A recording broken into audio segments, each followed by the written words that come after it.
오늘 말씀은 두려운 시작을 형통한 인생으로 라는 제목으로 말씀을 전하겠습니다.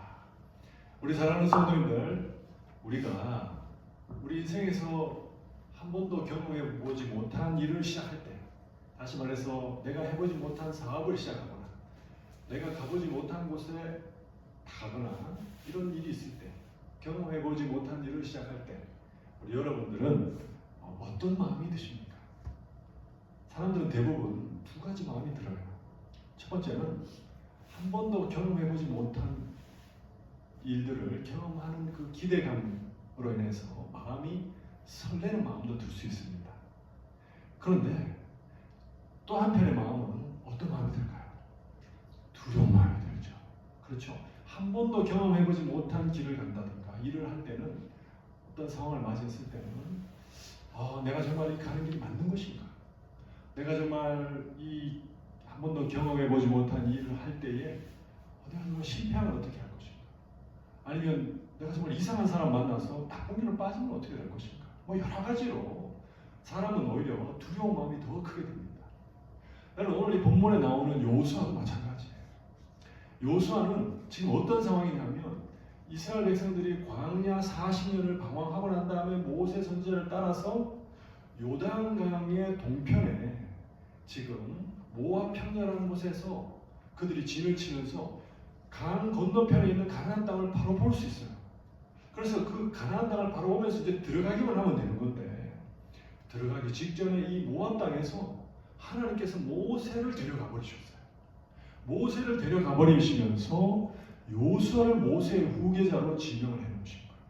그러니까 여호수아 입장에서는 기대 반 설렘도 있겠죠. 왜냐하면 모세와 같은 이스라엘 200만 민족의 최고의 지도자가 됐으니까 기대하고 설레는 마음은 조금이지만 두려운 마음이 아주 컸을 겁니다.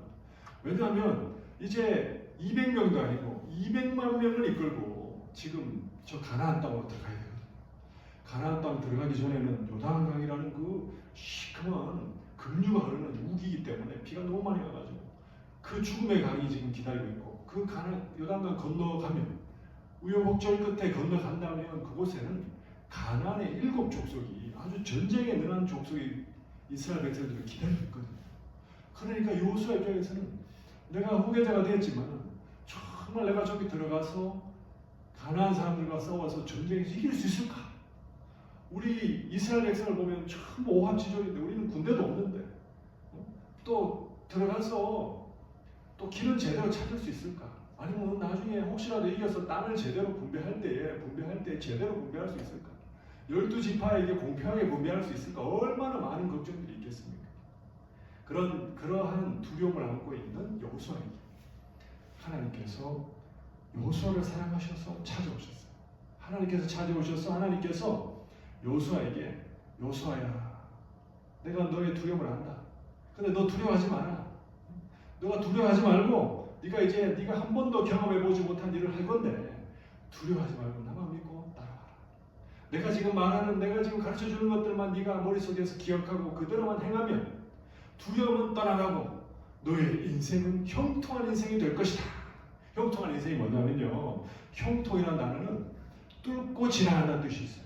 그러니까 장애물이 있으면 장애물을 뚫고 지나갈 수 있는 그러한 힘을 주시고 뚫을 수 있는 능력을 주셔서 장애물을 극복하고 나아가서 승리할 수 있는 인생, 기쁨과 행복이 가득한 인생, 하나님 기뻐하시는 인생이 되게 해주겠다. 하나님 그 말씀하십니다. 그래서 너는 내가 말하는, 내가 가르치는, 명령하는 것들을 잘 기억하고 그대로만 행하라 라고 말씀하시는 겁니다.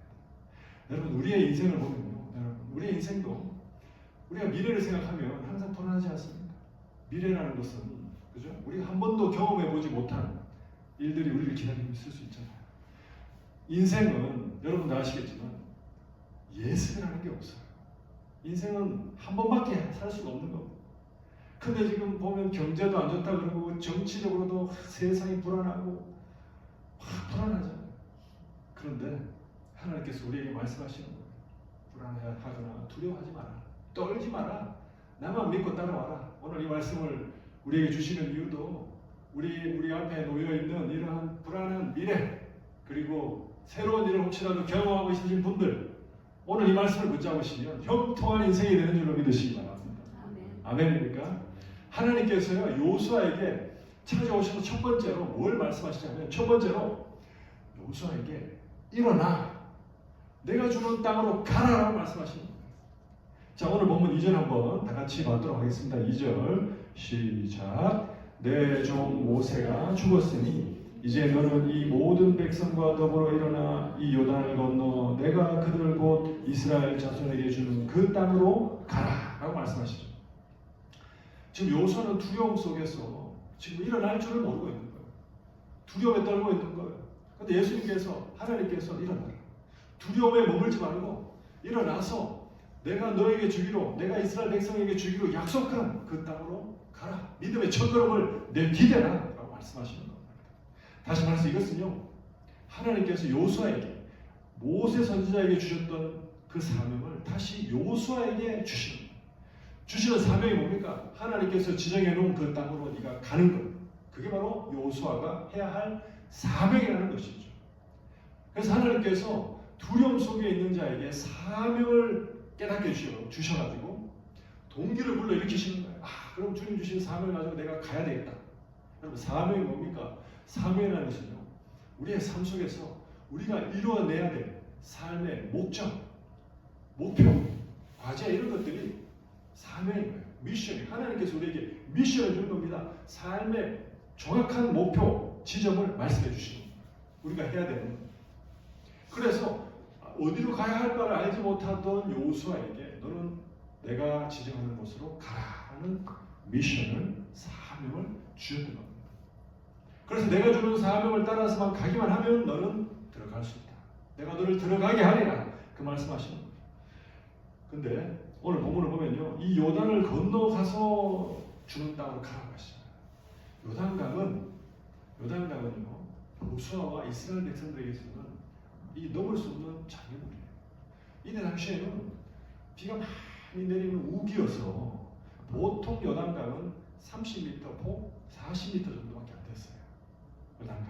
근데 비가 너무 많이 내리니까 이게 위에서부터 상류에서 급류 물살들이 많이 내려와가지고 이게 이제 강이 범람해서 100m, 200m까지 강폭이 늘어나고 급류가 막 내려오니까 그 누구도 요단강을 건너갈 엄두를 못 내는 그런 곳입니다. 그런데 하나님께서 네가 믿음의 첫 발을 내디디면 그 뒤엔 내가 해주겠다는 거예요. 그래서 요수아가 이스라엘 백성들을 데리고 요단강에 첫 발을 내딛는 순간 어떻게 되었어요? 기적이 일어나죠.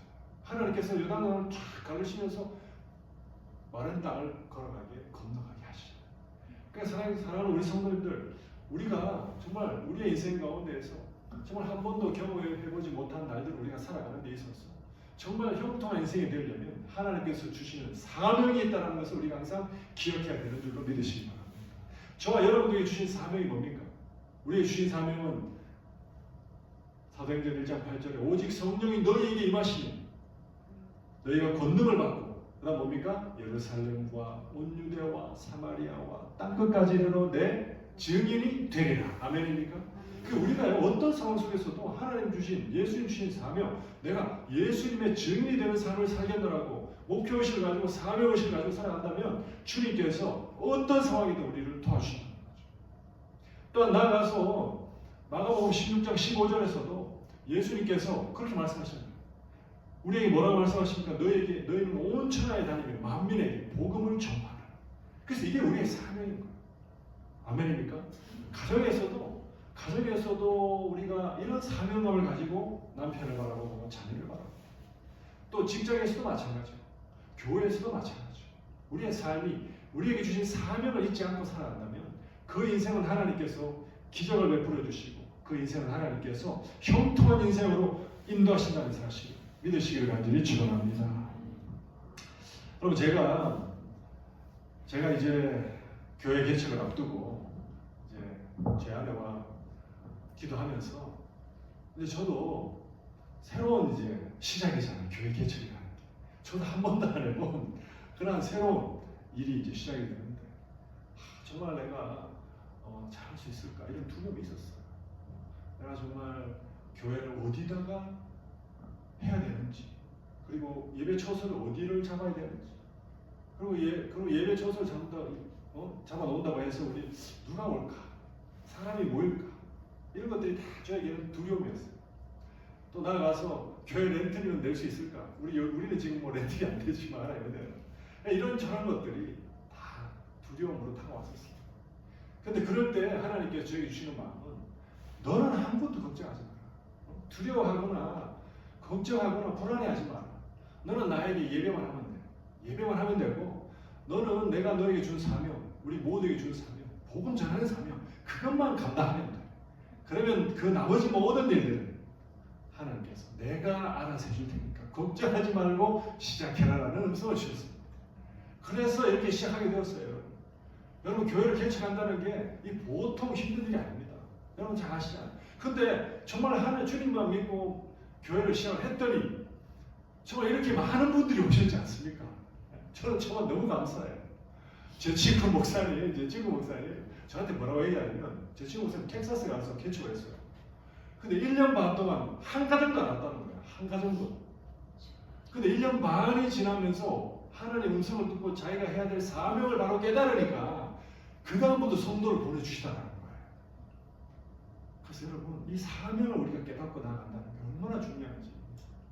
우리 사랑하는 성도님들도 성도님들의 가정이 사업의 현장이 형통해지려면 우리에게 주신 사명을 항상 붙잡고 나가야 되는 줄로 믿으시기 바랍니다. 아멘입니까? 자, 그래서 우리 교회는 우리에게 주신 사명, 복음을 전하는 사명, 예수님의 증인된 삶을 사는 사명을 우리가 끝까지 감당하면서 우리 교회가 하나님 기쁘시게 해드리고 날마다 부흥하는 우리 교회 될 수 있기를 간절히 축원합니다. 두 번째로 두려운 시작을 준비하고 있는 두려운 마음으로 있는 요소에게 하나님께서 첫째는 사명, 목표 지점을 정확하게 알려주셨습니다. 두 번째는 하나님께서 약속하시는 겁니다. 내가 너와 함께 있을 것이라. 하나님께서 사명을 주시면서 너 혼자 가라고 안 하셨어요. 내가 너와 그 사명을 이루도록 내가 너와 함께 하리라. 오늘 보면 5절에 보시면요. 다 같이 한번 하나님 말씀 받겠습니다. 시작. 내 평생에 너를 능히 대적할 자가 없으리니 내가 모세와 함께 있었던 것 같이 너와 함께 있을 것임이니라. 내가 너를 떠나지 아니하며 버리지 아니하리니. 아멘. 하나님께서는요 사명을 이루려는 하나님이 주신 사명을 이루려는 자를 위해서 하나님 뭐라고 말씀하십니까? 네 평생에 너를 능히 대적할 자가 없을 것이다. 요수아에게 여러분 가나안 땅에 가면 그 많은 족속들과 싸워야 되잖아요. 그죠? 가나안의 이방 족속들. 그런데 너를 대적할 자가 없다는 것은 그들이 너와 싸워서 너를 이길 자가 없도록 내가 해주겠다는 말씀입니다. 다시 말해서 하나님께서 내가 너와 함께 하리라 이 말씀은요 내가 너를 이미 승리한 인생이 되게 하리라 이런 뜻이 되는 겁니다. 왜냐하면 하나님은 전능하신 하나님은 전쟁에 능하시고 그 누구도 어떤 피조물도 하나님을 이길 수 있는 자가 없잖아요. 아멘입니까? 그렇기 때문에 하나님과 함께하는 자는 항상 장애물을 뚫고 나가고 적과 싸워도 사단 마귀와 싸워도 이길 수 있는 그런 성도가 되는 겁니다. 하나님이 싸워주십니다. 그래서 하나님께서 또 하시는 말씀이 뭐예요? 내가 너와 함께 있을 것이며 내가 너를 떠나지 아니하며 너를 버리지 않아. 우리 하나님 얼마나 따뜻한 분이세요. 내가 너를 떠나지 않겠다. 여러분 사람은 떠납니다. 그렇지 않습니까? 내가 사랑했던 사람도 떠나고 나를 미워했던 사람도 떠나고 다 떠납니다. 떠나는데 자기도 떠나고 또 때가 되면 부모님도 떠나시고 다 떠납니다. 또 내가 물질을 꽉 잡고 있는 것 같아도 물질로 떠나요. 그런데 하나님은 절대로 내가 떠나지 않겠다. 하나님이 절대로 떠나지 아니하시겠다고 하시면서 어떻게 하십니까? 하나님께서 우리 안으로 들어오시는 거예요. 우리와 완전히 연합을 시켜서 어디를 가든지 절대로 떠나지 아니하시는 하나님이 계신다는 거죠. 그렇죠? 성령이 우리 안에 내주하신 거예요. 아멘입니까? 아멘. 여러분 또 하나님께서 너를 버리지 않아야겠다. 요수아가 하나님 말씀대로 요단강 건너서 가나안 땅 들어가서 이제 전쟁해야 되는데 근데 하나님께서 말씀하신 작전 명령 그대로 수행하지 않으면 전쟁에서 패할 수도 있어요. 그죠? 아이성 같은 경우에 패했잖아. 그죠? 여리고성은 승리했지만 아이성은 패했습니다. 아이성이 패했다고 하나님께서 내가 너희들을 버리겠다. 그렇게 안 하신다는 거죠. 내 말씀 하나님 말씀대로 순종하지 못했어도 너희가 실패했어도 난 너를 버리지 않겠다. 이게 바로 우리 하나님이 우리를 지극히 사랑하시는 아버지이시기 때문인 줄로 믿으시기 바랍니다. 아버지가 자녀 버리는 아버지 없잖아요. 그건 이상한 아버지지, 버리면. 그렇죠? 우리 하나님은 그런 분이 있어요. 그래서 하나님께서 하시는 말씀이 6절에 보시면, 오늘 보면 6절에 보시면 한번 읽도록 하겠습니다. 시작. 강하고 담대하라. 너는 내가 그들의 조상에게 맹세하여 그들에게 주리라 한 땅을 이 백성에게 차지하게 하리라. 아멘입니까? 그래서 내가 너와 함께하기 때문에 너는 강하고 담대하라. 어떤 상황을 만나든지, 어떤 어느 누구를 만나든지, 어떤 질병을 만나든지 강하고 담대하라. 왜? 하나님이 함께 하십니다.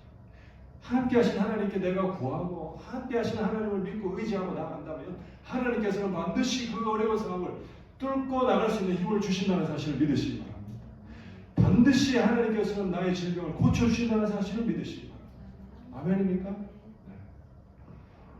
여러분, 이스라엘 목자들 있잖아요. 우리가 잘 아시는 목자는요, 늘 양과 함께 있습니다. 그래서 양의 일생 동안 목자가 양을 돌봐주고 지켜주고 사랑해주는 게 목자입니다.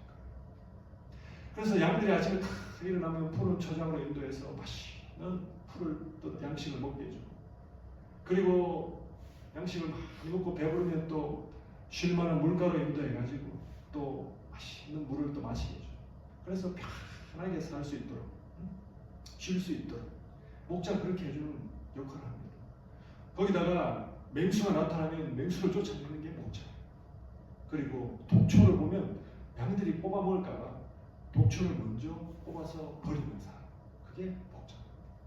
그리고 양에게 해충이 붙으면 기름을 발라서라도 해충을 다 떼내주는 거예요. 양이 상할까봐. 그래서 여러분, 이 양은요, 목자의 곁에 있을 때 양은 지켜지고 행복한 인생을 사는 거예요. 행복한 양의 생애를 사는 겁니다. 여러분, 우리도 마찬가지입니다. 우리의 선한 목자 되신 예수님과 함께 있을 때 우리 예수님이 우리를 다 지켜주시고 사단 마귀로부터 지켜주시고 세상의 악한 권세로부터 다 지켜주시는 거예요. 그리고 우리를 푸른 초장 쉴만한 물가, 우리에게 영의 양식을 말씀을 통하여 주셔서 항상 기쁘고 감사한 마음으로 충만하여서 행복한 인생을 살 수 있도록 해주시는 분이 선한 목자 되신 우리 예수님이신 줄로 믿으시고, 예수님의 영이 여러분 안에, 저와 여러분 안에 계신다는 사실을 믿으시고, 항상 예수님을 믿고 예수님만 의지하고 나가는 저와 여러분 될 수 있기를 간절히 축원합니다. 자, 마지막으로 세 번째입니다. 세 번째, 이 두려운 마음을 갖고 있는 여호수아에게 하나님께서 뭐라고 말씀하십니까? 율법을 다 지켜 행하라라고 말씀하십니다. 율법을. 첫 번째는 뭐였습니까? 하나님께서 사명을 주셨잖아요.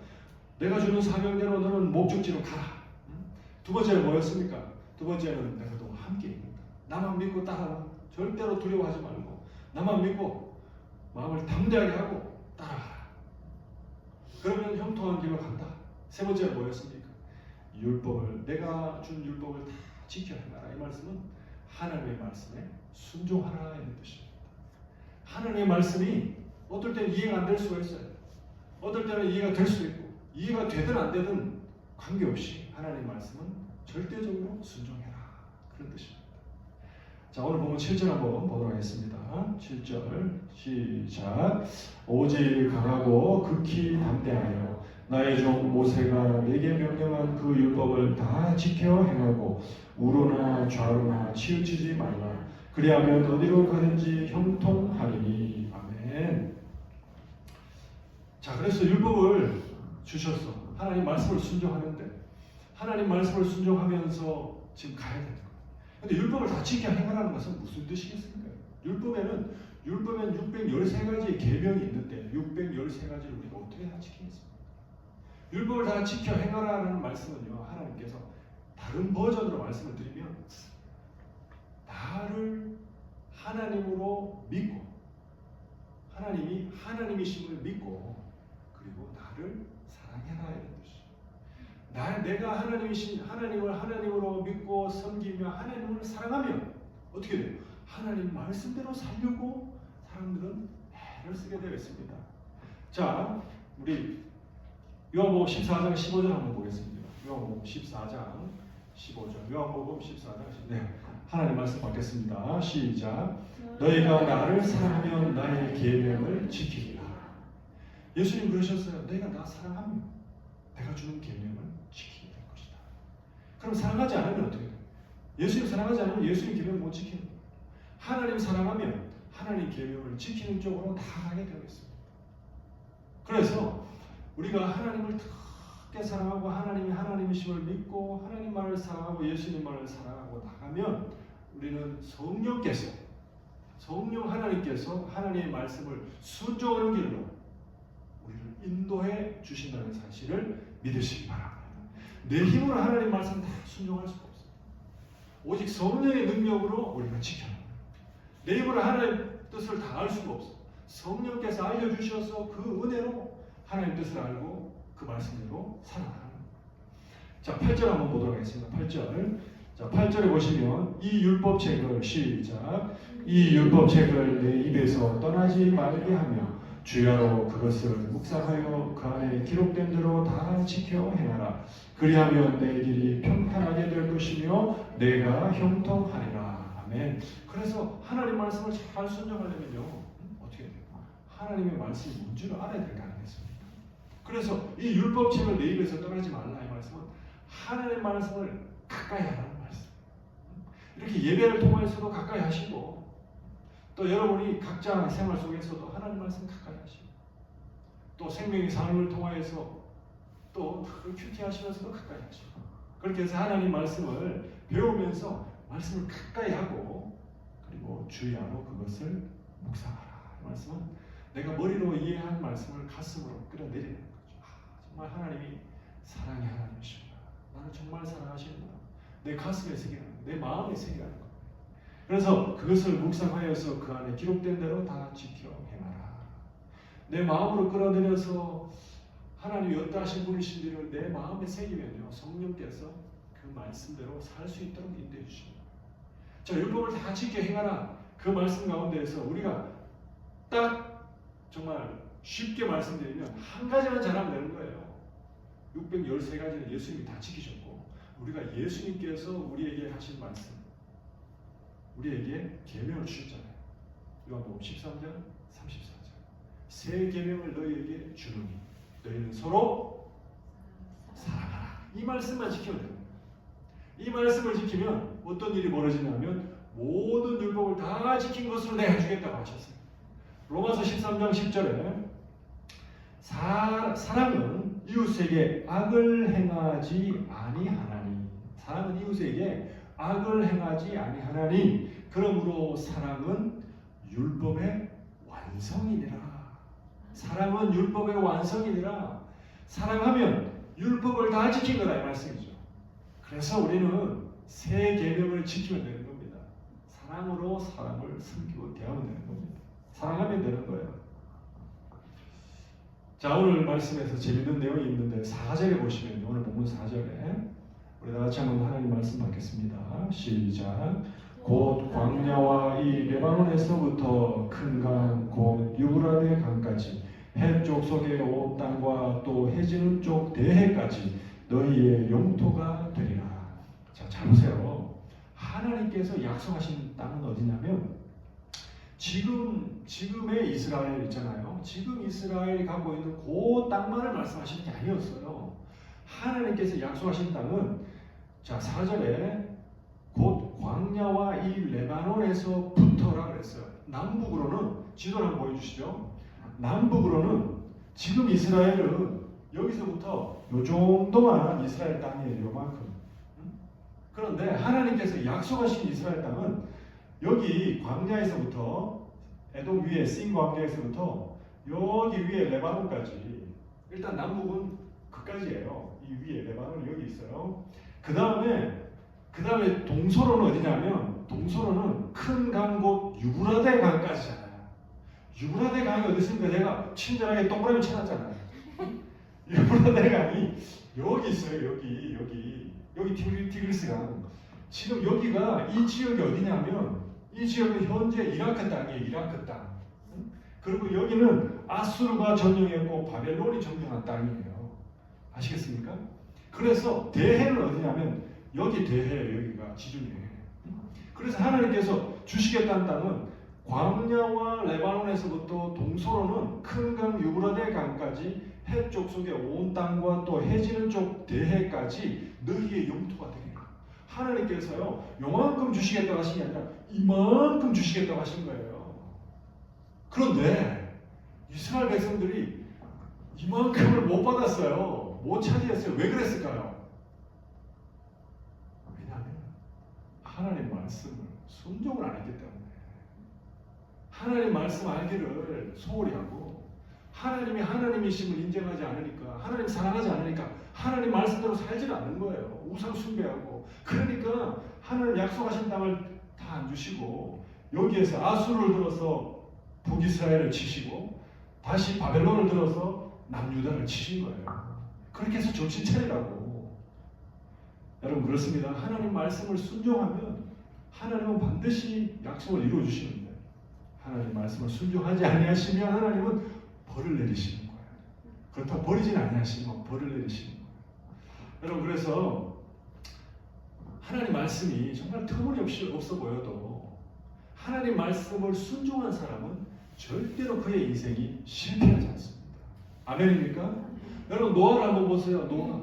정말 노아 보고 하나님께서 산에다가 방주 지으라 하셨잖아요. 노아는 정말 하나님이 무슨 터무니없는 말씀 하십니까? 그랬잖아요. 방주 산에다 지으라고 산에 지었어요. 그러니까 노아의 전 가족이 다 구원을 받게 되는 기적을 경험하게 되는 거죠. 아브라함도 마찬가지. 아브라함 하나님께서 백세란 이삭을 모리아 산에다가 가서 번제물로 죽이고 나한테 바쳐라고 하셨는데 아브라함이 하나님 어떻게 그럴 수 있습니까? 안 그랬어요. 그냥 바로 그 다음날 아침에 그대로 순종해 하러 올라갔잖아요.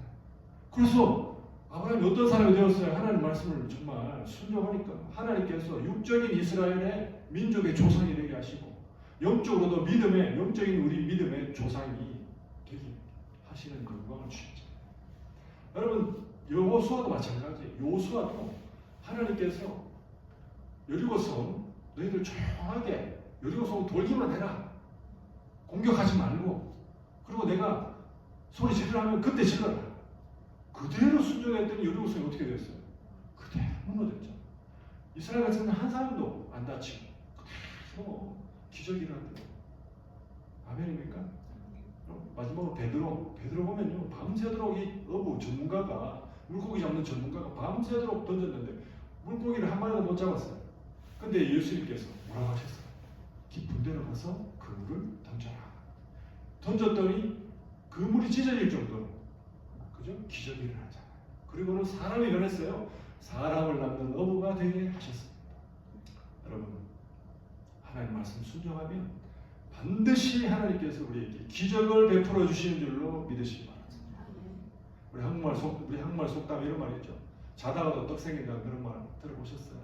자다가도 떡 생긴다. 부모님들이 주로 하시는 말씀이잖아요. 부모님 말씀 잘 순종하면 잘 들으면 야, 자다가도 떡 생긴다 이런 말씀 저도 많이 들었어요. 자다가도 떡 생기면 부모님 말씀이 어떤 말씀이에요? 옛날에는 부모님 말씀은 그죠? 우리 자녀들보다는 오래 사셔서 경험을 많이 하셨기 때문에 지혜가 많으세요. 그러니까 자녀들에게 유익한 말씀을 주신단 말이죠.